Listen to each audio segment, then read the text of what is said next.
Action! You ever wonder, what do we do with leftover chicken? Marc's going to show you today, but first, let's go to the intro.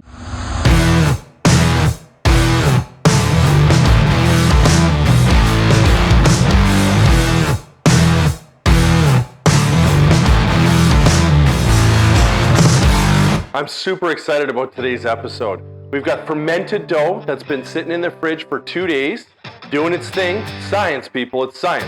And now it's been sitting out on the counter for a couple hours, and you're gonna see very, very soon, it's exploding. It's looking awesome. It's gonna be amazing dough. I also have a homemade marinara that I'm gonna make on a future episode that you can use for pastas, you can use it for pizza, you can use it for so many different things. It's super versatile. I love it.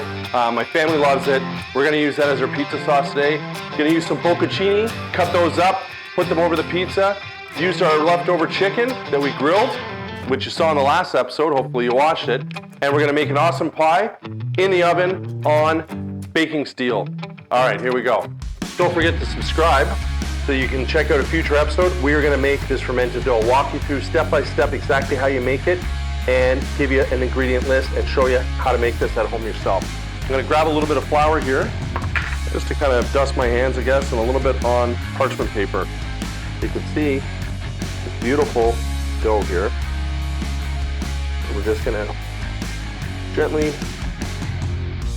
oh, it's nice and stringy. There we go. Make sure we don't lose anything in the bowl here. Grab all of that.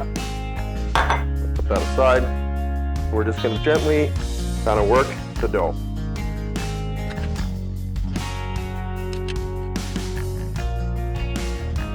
So we're just gonna gradually start to form our pizza.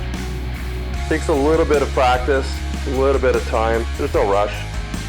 All right, we're starting to form a pizza. So we're gonna kind of almost build our crust on the outside here. Starting to look like a pizza dough. What do you think, Jamie?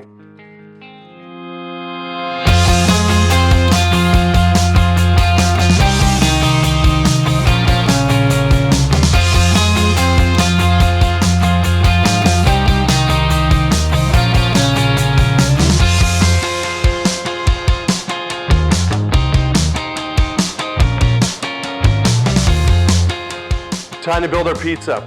You're gonna see I got our dough sitting on a pizza peel. I kind of give you a little peek of it there. There it is, wooden pizza peel.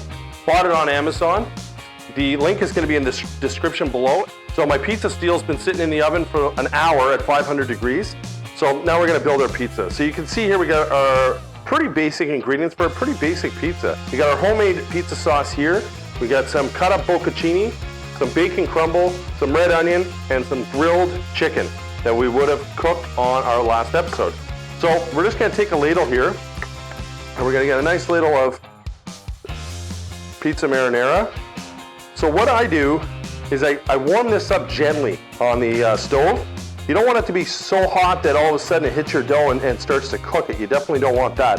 But you also don't want it to be super cold. So we're just gonna spread that around. And it's kind of your preference. If you're somebody who likes your pizza extra saucy, add extra sauce. If you don't like it super saucy, add less. So then the order of the ingredients really is totally up to you. But I think we'll start with some red onion here.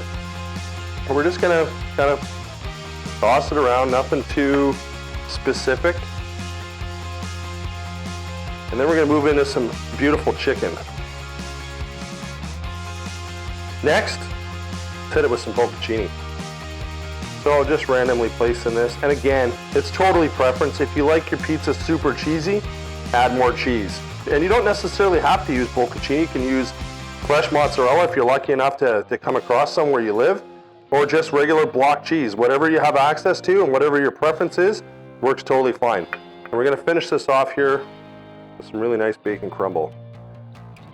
Bacon and chicken, what a great combination. Now I think this looks awesome, and it's not even cooked yet. Just before we throw this bad boy in the oven and get it cooked up, I'm gonna make my favorite pizza dip, sriracha mayo. So Hellmann's mayo is what I like. So grab, I don't know, like I say before, I never measure. We'll call that 2 tablespoons. And then the sriracha content is basically how spicy you like it. I got a pretty high spice tolerance, So I add quite a bit, and I can generally tell when I start mixing it just based on the color of how spicy it's going to be.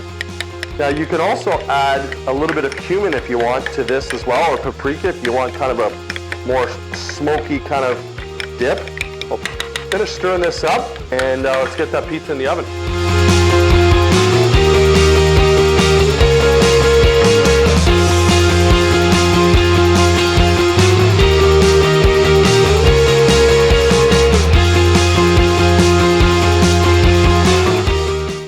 There it is, fermented pizza.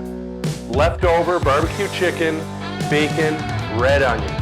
Awesome combination. Check it out, looks amazing. Nice crispy bottom. All that's left to do, cut into it, chow down.